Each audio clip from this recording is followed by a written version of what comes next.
नमस्कार मंडळी. तर चला, आज आपण भरलेली मिरची करूया. आणि अशी भरलेली मिरची कदाचित तुम्ही कधी केली नसेल, तर नक्की करून बघा ही मिरची आणि कशी झाली आहे मला नक्की सांगा.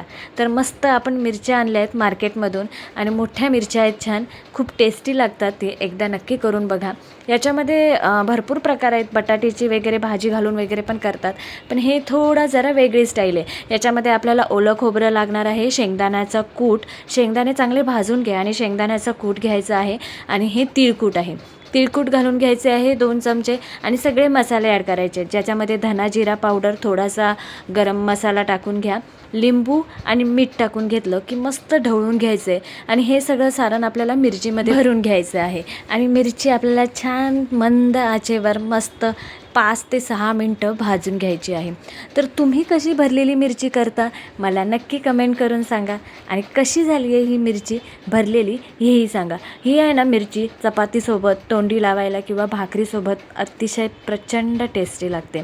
मी स्वतः करून बघितली आहे, तुम्ही नक्की करून बघाल मशी मी आशा करते.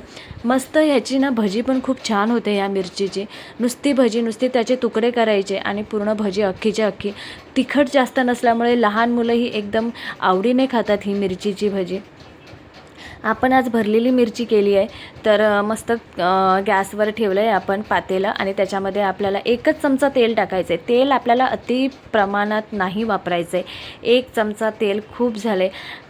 तेल अर्धा चमचा टाकलात तरी चालेल. जर तुम्हाला असं वाटत असेल की तेल क्वांटिटी जास्त होते तर अर्धा चमचा तेल पण खूप झाले, कारण 3 ते 4 मिरच्या आहेत आणि ते भाजायला जास्त वेळ म्हणजे जास्त तेलाची गरज लागत नाहीत. तर मस्त त्याच्यावर झाकण ठेवून 3 ते 4 मिनटं छान मंद आचेवर भाजायला द्या त्या मिरच्या.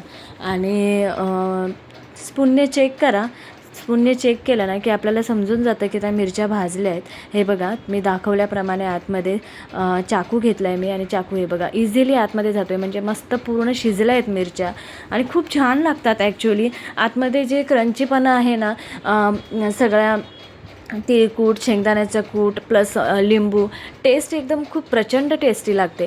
तर एकदा नक्की ट्राय करून बघा. कशी झाली आहे मला कमेंट करून सांगा. सबस्क्राईब करायला विसरू नका. बेल आयकॉनवर क्लिक करा. गरम गरम वाढून घेतली आहे, त्याच्यामुळे थोडासा हाताला चटका बसत होता. तर मी खाऊन बघितली आहे आणि त्याची टेस्ट खूपच छान होती. थँक्यू.